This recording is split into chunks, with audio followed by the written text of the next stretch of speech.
Welcome to EnfinityCast, the podcast that explores the biggest ideas in the universe and within ourselves. Today we're tackling a question that has haunted philosophers, revolutionaries, and dreamers for millennia. Is a perfect society possible?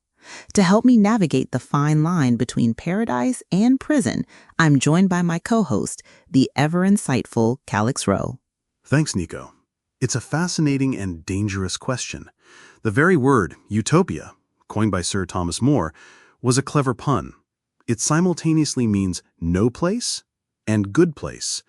The dream of a perfect world was, from its very inception, linked with the idea of impossibility. And that dream goes much further than More. You can look at Plato's Republic. He envisioned a society built on pure logic and reason, ruled by philosopher-kings, where every person had a specific, rigid role to play for the good of the whole. On the surface, it sounds just, stable, and orderly. But that's the catch, isn't it? The pursuit of a perfect order often demands the sacrifice of personal freedom.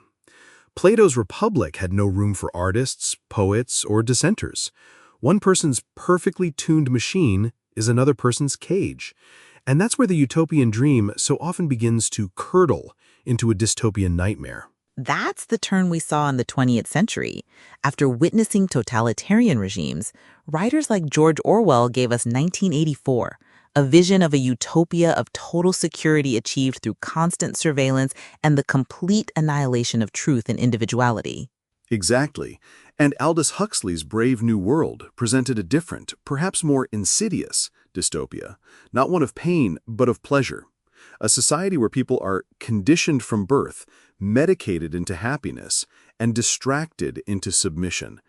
They've achieved stability, but they've lost their souls. Both visions start with the noble goal of eliminating human suffering.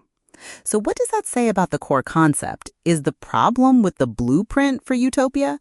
Or is the fatal flaw simply us? Is human nature, with all its chaos, passion, and stubborn individualism, fundamentally incompatible with perfection?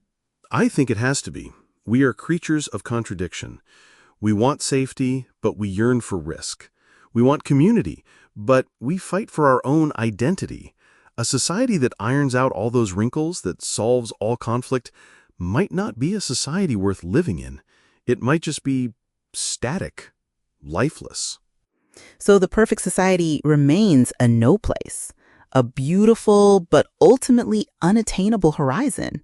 From Plato's logical ideal to Orwell's warning, the quest seems to tell us more about our fears and desires than it does about political science. Maybe the point isn't to create a utopia. Maybe the real value is in the striving for one. The goal shouldn't be a perfect, unchanging end state, but a society that is always self-correcting, always learning, always trying to become a little bit better, a little bit more fair. The journey, not the destination. A thoughtful place to leave it. That's all the time we have for today on EnfinityCast. Join us next time as we continue to explore the ideas that shape our world.